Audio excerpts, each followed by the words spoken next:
साथियों, मेरा नमस्कार और 1 जुलाई का दिन आज की बात आपके साथ शुरू करते हैं। दोस्तों, आज फ्रांस का जो देश है और उसके विभिन्न शहर जिसमें पेरिस भी शामिल है, वहाँ पे ज़बरदस्त हिंसा पिछले 4 दिनों से चल रही है।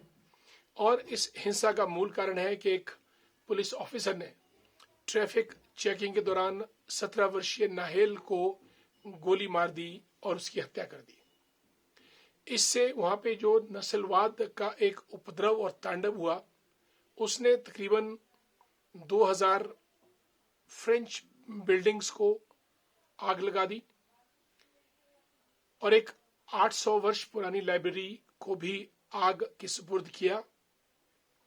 पूरे फ्रांस में लगभग 60,000 पुलिस डिप्लॉय की गई है जो स्थिति को कंट्रोल करने का प्रयास कर रहे हैं। लेकिन नस्लवाद की ये आग इतनी भयानक है कि वहां के राष्ट्रपति इमैनुअल मैक्रों भी 4 दिन से वहां पे कुछ नहीं कर पा रहे हैं। जिसको मारा गया दोस्तों, लड़का अल्जीरिया का था। और फ्रांस में 2 किस्म के लोग रहते हैं, एक जो मूल फ्रांसीसी हैं और दूसरे जो इमिग्रेंट्स हैं जो बाहर के देशों से वहां पे आए हैं। और इसमें अल्जीरिया, मोरक्को वगैरह वगैरह कंट्रीज मुख्य हैं।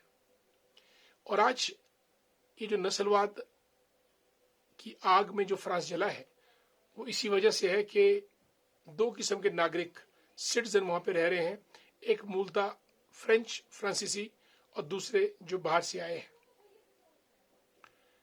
ये आग कब थमती है ये देखना पड़ेगा। लेकिन भारत के परिप्रेक्ष्य में जो यूनिफॉर्म सिविल कोड की बात हो रही है, हम समझते हैं कि शायद समान नागरिक संहिता बनाकर देश में समानता लाई जा सकती है सभी वर्गों, संप्रदायों, गुटों, धार्मिक ग्रुप्स के बीच, ताकि डिस्क्रिमिनेशन ना हो और एक दूसरे को ऊंचा या नीचा दिखाने की भावना पैदा ना हो।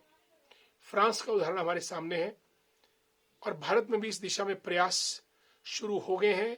यूनिफॉर्म सिविल कोड, संविधान ने भी कहा है आर्टिकल 40 में, जो हमारे नीति निर्देशक सिद्धांत है, directive principles of state policy, के सरकार का प्रयास रहना चाहिए कि समान नागरिक संहिता सभी लोग एक कानून के द्वारा गवर्न किए जाएं।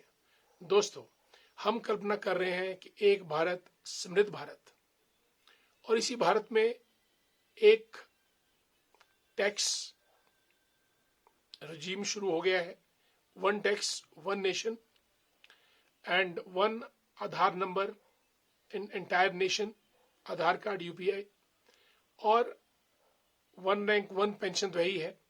व्हेन इट इज एवरीथिंग 1, तो हम ये समझते हैं कि इस चीज में कोई डिस्क्रिमिनेशन नहीं होनी चाहिए।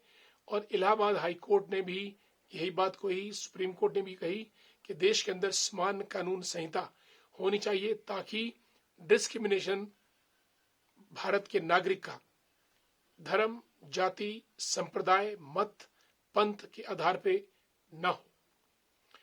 हालांकि Indian Evidence Act, Indian Contract Act और Penal Code, Criminal Procedure Code, यहां तो समान नागरिक संहिता चलती है, लेकिन जो पर्सन लॉ है वहां पे क्रिश्चियंस, पारसीज, मुस्लिम्स, हिंदूज, सबका डिफरेंट डिफरेंट है in terms of property, in terms of inheritance, in terms of adoption, in terms of succession, in terms of divorce, etcetera etcetera. इससे धर्मों के बीच वैमनस्य बढ़ रहा है। हम ये समझते हैं कि शायद यूनिफॉर्म सिविल कोड, एक देश एक कानून एक झंडा के तहत आगे बढ़ेगा और आपसी दुराचार की भावना खत्म होगी और शायद कल को फ्रांस जैसे हालात पैदा ना हो। भारत के अंदर गोवा एक ऐसा प्रांत है जहां की यूनिफॉर्म सिविल कोड 90% तक लागू किया जा चुका है। उत्तराखंड तैयारी पे है। शायद भारत सरकार भी इस दिशा में आगे बढ़े और देश एक मजबूत होकर एक कानून के झंडे के नीचे खड़ा हो। आज की बात आपके साथ यहीं समाप्त। कल फिर और मुलाकात करेंगे। तब तक के लिए नमस्कार।